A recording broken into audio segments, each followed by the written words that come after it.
waxay ka bilaabeen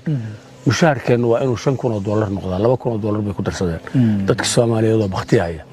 waxa ay qaadanayaan wax Soomaali leedahay weey oo naag Soomaaliya oo xaafadaas Madiina degan oo la waxaan ahay gudoomiyaha waxaan ahay lesbianka xabar bay joogtaa waxa la yaab leh waa luweynayaan waxay sitaan dhalabiya wax kale ma sitaan 1,500 kilomitir soo luweynaya biyuhu markay ka go'aan yu meel magaalo inta ku leexdo yu biyuhu waa lacag laane yu tuubo biyo ka shubanaya waxay cunayaan arkimaysid qof 1,500 kilomitir soo luweeyay oo aan cunayn waa commandos dawladda Itoobiya waxay sheegataa inaanu nahay koox Abyssinian ah oo caasiyoobay oo dhulka hoose degan oo xoolaha u raaci jiray oo xoolaha u qali jiray oo caanaha u lisi jiray iyaguna boqorro buurta saaran inay yihiin laakiin canaasir waxa ku jirta oo soo baxaysa khariban qaar baa waalan qaar baa daroogistayaal qaar baa hadaa la ku run yahay u dhashayba inay wax dilaan ama waxadaan dadkaas oo dhan waxay u baahan yihiin ciidan iyo dawlad iyo sharci adag oo lagu xakameeyo ma leh kan ugu daran marka waa kan ummado kale u shaqeynayo kugu dhaxnool dawladaha soo dhaxgalooyay Sakariye waxaad u diidaan Dr. Sakariye ma noqon karo xildhibaan warqadda CID-da oo la isku fasaxo u diida Abdul Gaas Balwi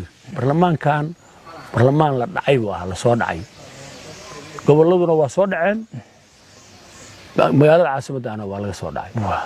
madaxweynihii markaas joogayna uu soo dhacay inbuu soo dhacay kuwa gobolada joogaana walba inbuu soo dhacay madal hadda Puntland oo kale kulligeed waa la dhacay kulligeed dani baa qortay xamar wadaadkii fadhiyay oo farmaajo ah in badan buu dhacay asaga waxba laga dhacay oo 10 gedo Soomaali waa sovereign dawlad madax bannaan weey Etoobiyana waa dawlad cadow ah oo dalka iyaga haysata oo intaas oo jeer nagu soo duushay oo na dumisay oo 35 sano qayb ka ah inaan dawlad noqon halkaasaan ku dagaalay aniga ninkii waa diriray lisaana Yohanisaha Soomaali baan ku caayay ilaa waa iga badiyaa af Soomaaliga 7 sano ku xiraa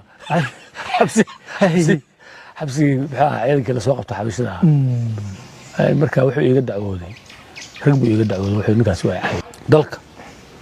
wali lama arag lamana maqal meelay ka dhacday dad ummad kasta inta ka qaxay xabad dalkoodii leeyiri kuma soo noqon kartaan wali adduunka taariikhda lagu hayo waa wax cusub maalin walba xasan wax cusub buu keenaa dalka